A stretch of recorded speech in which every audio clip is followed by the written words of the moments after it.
올려드리겠습니다. 네, 옆 사람과 인사하시겠습니다. 반갑습니다. 축복합니다. 사랑합니다.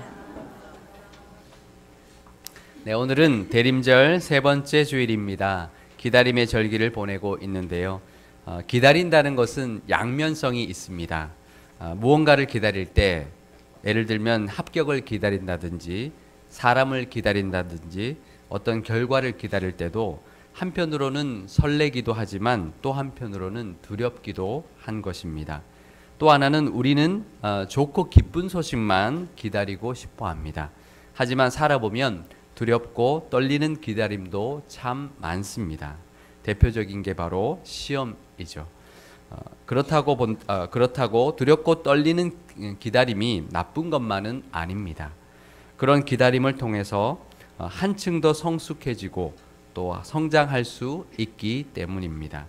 하나님을 믿는 우리들도 늘 기쁜 일만 기다릴 수는 없습니다. 왜냐하면 하나님께서는 우리가 성장해 가기를 원하셔서 우리에게 달갑지 않은 기다림도 허락하시기 때문입니다. 오늘 시편 말씀에는 우리가 그리 원하지는 않지만 피할 수 없는 신앙의 주제가 하나 등장합니다. 바로 단련입니다. 시편 66편 10절 말씀을 우리 함께 읽겠습니다.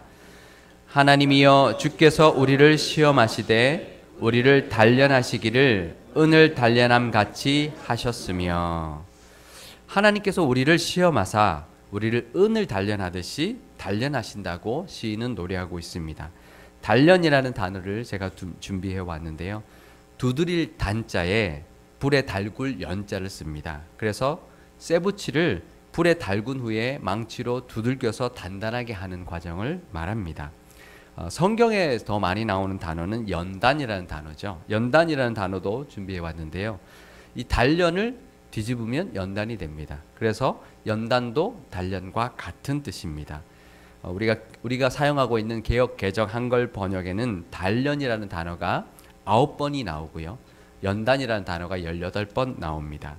이 둘 다 대장간에서 쇠붙이를 불에 달구어서 두들겨서 단단하게 하는 과정을 말하는 것입니다. 그런데 사실 오늘 본문에 단련이라고 번역된 이 단어의 원어는 차라프라는 단어를 쓰는데요. 사실 이것은 재련하다는 뜻입니다. 재련이라는 단어도 제가 준비해 왔는데요. 재련은 지울 제자에 달굴 연자, 그러니까 정제할 제자에 달굴 연자를 씁니다.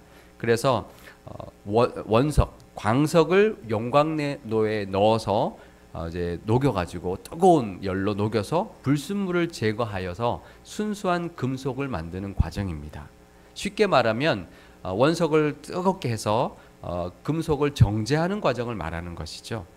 그래서 사실 이 10절을 원어에 맞게 정확하게 번역을 하면 이렇게 됩니다. 제가 읽어드리겠습니다. 하나님이여 주께서 우리를 시험하사 은을 용광로에서 달구어 재련하듯이 우리를 정제하셨나이다. 그래서 이 단련이라는 단어와 이 원래 원어의 단어는 사실은 조금은 다릅니다. 또 이 단련이라는 단어가 나오는 그 9군데의 성경 구절 중에서 가장 대표적인 말씀이 한 군데 있는데요.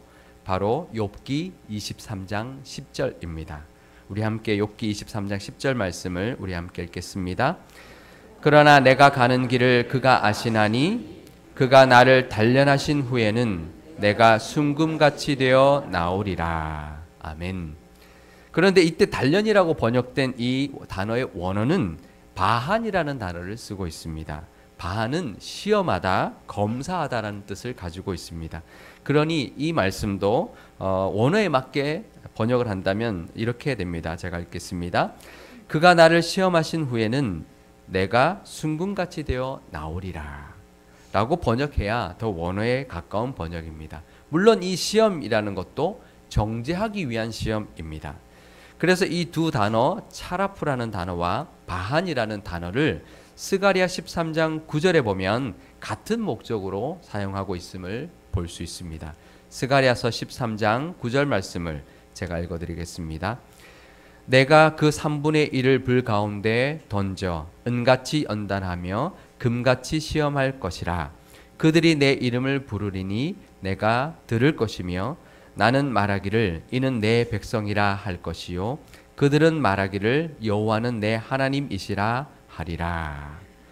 그러니 이 차라포와 바하는 은을 재련하며 금을 시험하는 하는 것의 목적은 바로 불순물을 제거하여서 순수한 은을 만들고 순수한 금을 만들기 위함이라는 것을 알 수 있습니다.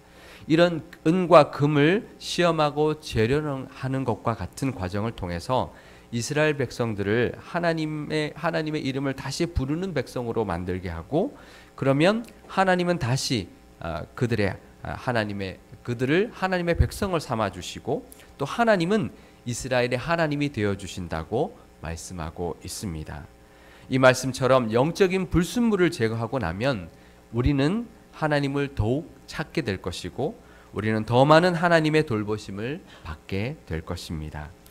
그래서 다윗은 시편 26편에서 오히려 하나님께 자신을 시험하시고 재련해 달라고 강구하고 있는 것입니다.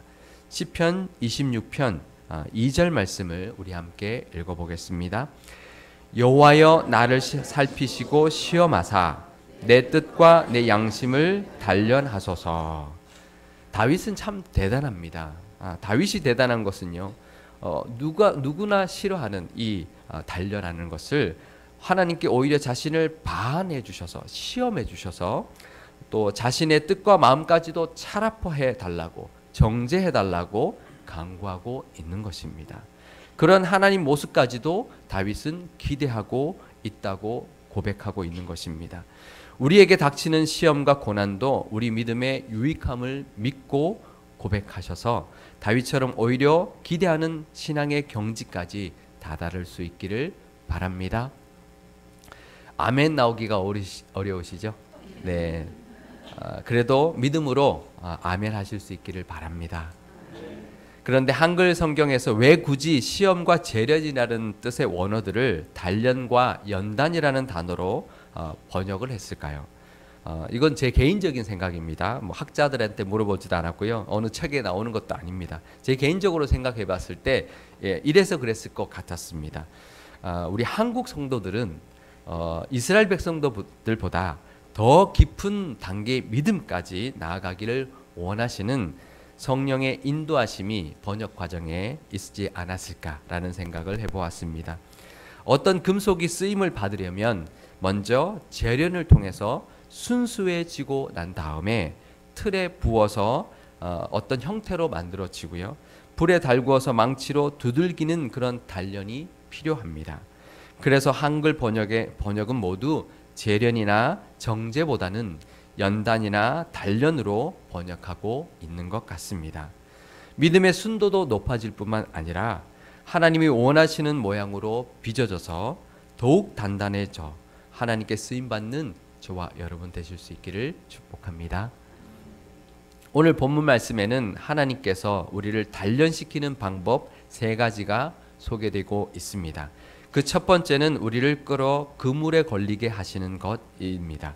시편 66편 11절 앞부분을 제가 읽어드리겠습니다. 우리를 끌어 그물에 걸리게 하시며, 이것은 덫에 걸리게 한다는 말입니다. 하나님이 우리를 이끌어서 덫에 걸리게 한다는 것입니다. 덫에 걸리면 어떨까요? 덫의 특징이 있습니다. 덫에 걸리면 발버둥 치면 칠수록 더 엉켜들고 더 조여옵니다. 덫에 걸렸다면 우리가 할 수 있는 일은 누군가의 도움을 구하고 기다리는 것밖에 없습니다. 그럴 때 발버둥 치지 마시고 하나님만 바라보아야 합니다. 하나님께서 건져주시는 수밖에 없습니다. 내 의지를 내려놓아야 합니다. 하나님의 단련의 목적은 우리의 힘을 빼는 것입니다. 운동할 때 가장 중요한 것은 바로 기본기입니다. 기본기 중에서 제일 중요한 것이 무엇일까요? 자세입니다. 바른 자세. 자세 중에서 가장 중요한 것은 힘을 빼는 것입니다. 제가 운동을 잘 하지는 못하는데요. 이것저것 조금 배워봤는데요. 배워보니까 항상 하는 것은 무엇이냐면 제가 이제 하는 것이 잔뜩 힘이 들어갑니다. 뭔 자세를 할 때 힘이 들어가는 것이, 욕심이 들어가는 것이죠. 그러면 오히려 더 안 됩니다. 더 운동이 더 잘 안 됩니다. 수영도 그렇고요. 테니스도 그렇고요. 골프도 그렇습니다. 아마 거의 모든 운동이 다 그럴 것 같습니다. 우리 운동의 기본기를 키워주기 위해서 코치들은 끊임없이 우리에게 요구합니다. 몸에 힘을 빼라고요. 우리의 영적인 기본기도 마찬가지입니다.